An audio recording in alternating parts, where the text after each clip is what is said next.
আসসালামু আলাইকুম, কেমন আছেন সবাই? সাদিয়াস পরিবারে আপনাদের সবাইকে স্বাগত। আজ গিয়েছিলাম মিনি কক্সবাজার। যাওয়ার পথে এই জায়গাটা নজরে পড়লো। ছেলেগুলো খেলা করতেছিল। আসলে ব্যস্ততা, কর্মব্যস্ত জীবন, সপ্তাহে 6 দিন অফিস, একদিন একটু ছুটি, তারপরেও সন্ধ্যার পরে একটু ঘুরতে বেরোই, মানে শুক্রবার দিন। তো যাচ্ছিলাম আর কি, যাওয়ার পথে মানে এই জায়গাটা আগেও কয়েকবার গেছি, কিন্তু এই জায়গাটা আগে এরকম দেখিনি। আগে খোলা মাঠ মতো ছিল, কিন্তু হঠাৎ করে দেখলাম যে এই জায়গাটায় এই ফুটবল খেলার মাঠ করছে। তো এখানে আকর্ষণীয় যে বিষয়টা সেটা হচ্ছে এই যে আর্টিফিশিয়াল ঘাসগুলা।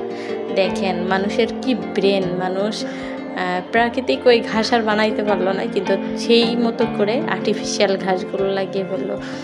একটা জিনিস আসলে ভাবতেছিলাম যে প্রাকৃতিক যে ঘাস, এই যে সাইডে যে ঘাসগুলা, এর উপরে পা দিলে মস্তিষ্ক পর্যন্ত ঠান্ডা হয়ে যায়, আর ওর উপরে পা দিলে তো গরম লাগে, তাই না? তারপরেও মানুষ যে যুগে মোবাইলে আসক্ত, গেমে আসক্ত, সে যুগে ওরা যে একটু খেলা করতেছে, এটাই তো অনেক। গ্রামের কথা মনে পড়ে গেল। গ্রামে দেখেন যে ছেলেরা কিভাবে খেলাধুলা করে। আমি হাত দিয়ে দেখাচ্ছিলাম, তো ক্যামেরাটা কেটে দিচ্ছে। পরে দেখেন এই লতা পাতাগুলো, মানে এত ভালো লাগছিল। তো এই আর কি, এই যে ওরা খেলতেছিল দেখলাম আর কি, অনেক সময় দাঁড়ায় দাঁড়ায় ভালো লাগতেছিল পরিবেশটা, আশেপাশে কতটুকু জায়গায় খেলাটা করতেছে। আর গ্রামে কত বড় মাঠের ভিতরে ছেলেরা খেলা করে, মানে শরীর স্বাস্থ্য সব কিছু ভালো থাকে, ঘাসের উপরে, মাটির উপরে। আরে না লাগতেছে মাটির রস, না লাগতেছে ঘাসের রস।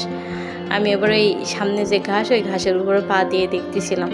আসলে অনেকদিন তো পা দেওয়া হয় না ওইভাবে মাটিতে, তাই ঘাসের উপরে একটু পা দিয়ে মানে দেখছিলাম আর কি। এটা পরে, তারপরে দেখেন এরা মানে খেলা করতেছে।